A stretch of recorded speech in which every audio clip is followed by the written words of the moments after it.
ليش انا بغيابك متت بس ما يموت احساسي، وليش انا من اتذكرك يوجعني قلب وراسي، من حقي اتنفس وين، من حقي اتنفس وون، حتى الهوى بأجرك خشن بالقوة جر انفاسي.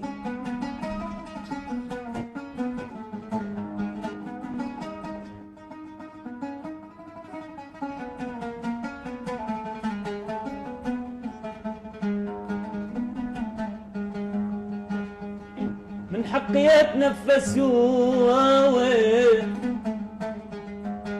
حتى الهوى بأجرك خشن بالقوة جر انفاسي.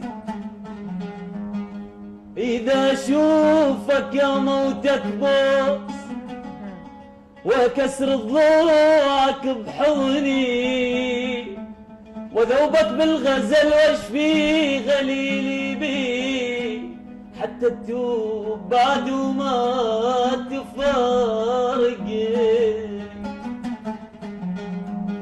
إذا أشوفك يا موتك بوس وكسر ضلوعك بحضني، وذوبك بالغزل واشفي غليلي بي، حتى تتوب بعد وما تفارقني حبيب.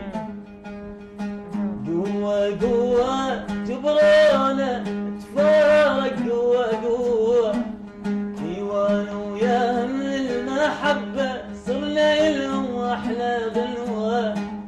أنا بديرة هي بديرة، قلب بحيرة هي بحيرة.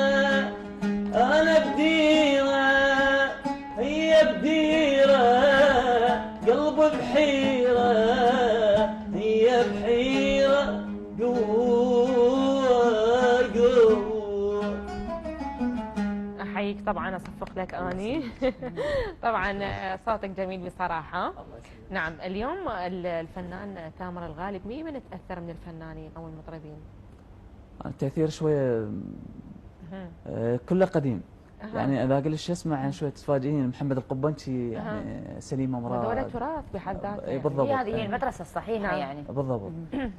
يعني بداياتي لا ما كنت اسمع رواد الاغنيه العراقيه او هذا، بس من دخلت معهد الدراسات النغميه وجهني التوجيه صحيح. جميل. بالضبط. نعم. شوي خلينا ننتقل. اليوم صايره فد ظاهره او موديل انه اليوم المطرب هو يغني وهو يلحن لنفسه، وممكن يلحن ايضا اغاني لفنانين اخرين.